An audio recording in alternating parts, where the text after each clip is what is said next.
O assunto agora, então, são os demais objetos litúrgicos que não apresentamos ainda, que não citamos nos outros vídeos. Primeiramente, o crucifixo. O que traz o crucifixo? A imagem do Senhor crucificado. Lembrando que esta imagem ela deve servir como uma permanente lembrança ao presidente da celebração. Por isso ele é colocado de frente para o presidente, o padre ou o bispo durante a missa. Ele deve lembrar a natureza sacrificial da Santa Missa. A missa, sim, é um banquete, é uma festa, a missa é uma grande alegria, mas é uma alegria que, antes de se tornar uma alegria, passa pela cruz do Senhor. Nós hoje celebramos a ressurreição, celebramos o triunfo da vida sobre a morte, mas jamais podemos nos esquecer que nosso Senhor se entregou por nós, deu a própria vida numa cruz. Então, por isso, se apresenta o crucifixo permanentemente sobre o altar durante a celebração, para que o celebrante possa enxergá-lo, lembrar-se da natureza da missa.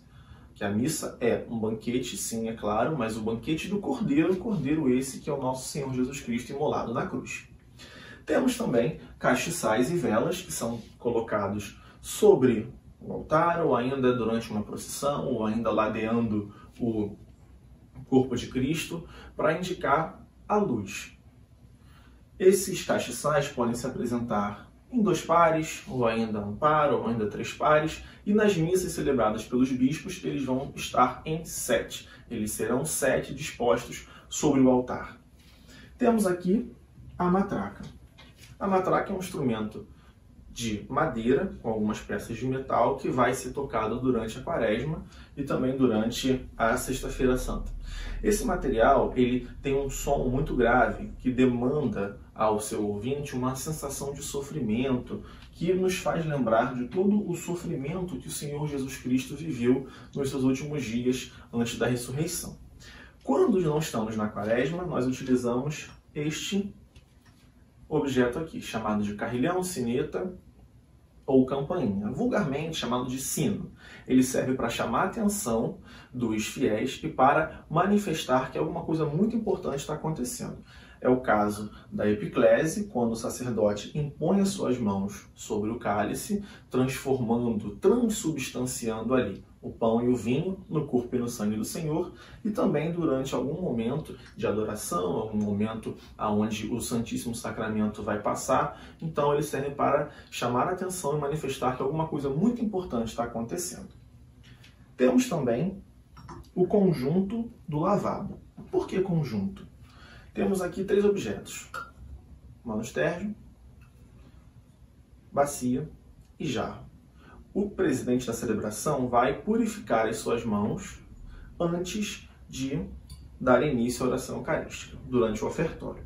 Ele não está lavando as mãos, não é um gesto de higiene, não é um ato de lavar as mãos simplesmente, mas sim ele pede a Deus que o torne digno de se aproximar da mesa do sacrifício e transformar pão e vinho em corpo e sangue. As palavras ditas por ele nos ajudam a compreender. Ele diz: lavai-me, Senhor, de meus pecados e purificai-me de minhas faltas. Ou seja, não é um gesto de higiene. A higiene ele faz antes da missa. Ele não está lavando a mão das impurezas ali, mas sim preparando o próprio espírito, pedindo perdão a Deus, de modo que ele se torne puro, preparado, purificado para transformar a matéria eucarística em corpo e sangue do Senhor.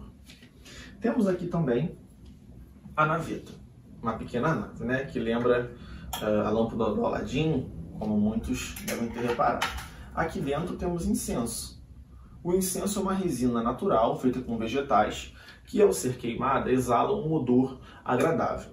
Em muitas culturas o incenso é utilizado. Em culturas orientais, ocidentais, em religiões afro-brasileiras, religiões orientais, nós encontramos o incenso como uma forma de agradar a Deus. O incenso é apresentado há muito tempo. O Antigo Testamento tem inúmeras referências ao incenso, pois ele serviria para ajudar as nossas preces a serem agradáveis a Deus. De modo que quando o cheiro das oferendas incensadas chegassem aos céus, o Senhor se agradasse daquele cheiro e seria mais benevolente, seria mais generoso. Em várias culturas encontramos referências semelhantes. O incenso como algo de bom cheiro para que o Senhor ou as divindades dos cultos afro-brasileiros se agradem e sejam mais benevolentes, mais generosos. Esse incenso é colocado dentro desse instrumento chamado de turíbulo. também erroneamente chamado de defumador por muitas pessoas. O turíbulo é um jarro fechado, tampado, que vai ter dentro dele carvão incandescente, brasa, e aí o ministro vai se servir, vai colocar um incenso aqui dentro, vai fechar e vai realizar a incensação, tema de um próximo vídeo. O turíbulo deve sempre ser levado com muito cuidado e muito respeito, pois ele pode machucar, ele pode, por algum motivo, sair alguma faísca, sair um pedaço de brasa incandescente, então ele deve ser levado com muito cuidado. Temos aqui também este que é o conjunto de asperges, né? Uma caldeira e um isopo, conjunto que é utilizado para aspersão do povo, que é utilizado para abençoar algum tipo de instrumento de devoção, como um terço, uma imagem, um livro. Também é utilizado para abençoar as cinzas, na quarta-feira de cinzas. Ele contém água aqui dentro, água abençoada, então as pessoas são aspergidas por esse conjunto de caldeira e isopo, chamado também esse conjunto de aspersório. Por último, e não menos importante, o ostensório. O ostensório, como diz o nome, serve para ostentar, não de modo pejorativo, mas para exibir o Senhor. O que nós temos aqui? O ostensório é utilizado em adorações, é utilizado em momentos de maior intimidade com o Santíssimo Sacramento. Então ele é colocado sempre, enquanto ele não está em uso, ele é colocado de lado ou ainda deitado, para que não haja confusão. De longe as pessoas não conseguem enxergar com perfeição, então a pessoa chega a ver ele assim exposto, pensa, opa, o Senhor está ali. Não, então se ele não está de lado ou ainda deitado. Como ele vai ser composto? Temos aqui a luneta, como diz o nome, luneta, né? Porque parece uma lua, uma pequena metade de lua. Aqui dentro é colocado o corpo do Senhor. Essa hóstia não está consagrada.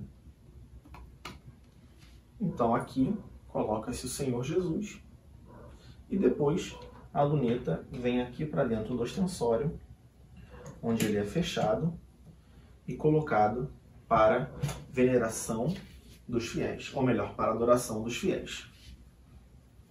Ele é colocado sempre sobre um corporal, de modo que esteja evidenciada ali a sua dignidade, a sua divindade. Então, sobre um corporal, o ostensório, e aí segue a adoração dos fiéis. O ostensório é um instrumento igualmente importante, assim como os demais vasos sagrados. Tanto que o celebrante da adoração, o presidente de celebração, quando vai tocá-lo, havendo aqui uma hóstia consagrada, não pode tocá-lo com as mãos nuas, mas ele usa um paramento chamado de véu de ombros, que ele utiliza para segurar o ostensório. Paramento esse que será tema de um outro vídeo. Após a adoração, retira-se o corpo de Cristo e ele é guardado no sacrário. Onde a gente guarda as hóstias consagradas? Onde se guarda o corpo de Cristo?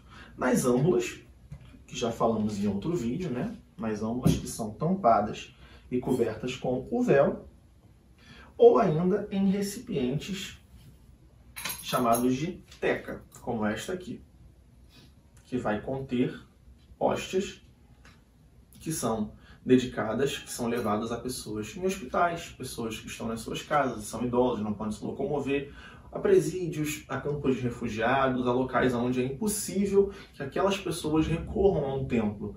Então, por isso, o Senhor, chamado de aqui, essa apresentação de viático, o Senhor vai até essas pessoas. O viático é essa forma de Eucaristia, quando ele é levado às pessoas, né? Viático, via, significa caminho, então o Senhor vai ao encontro daqueles que o desejam, por meio de um ministro, por meio de um celebrante, de um sacerdote, de um diácono, alguém que vai levar a Eucaristia para essas pessoas.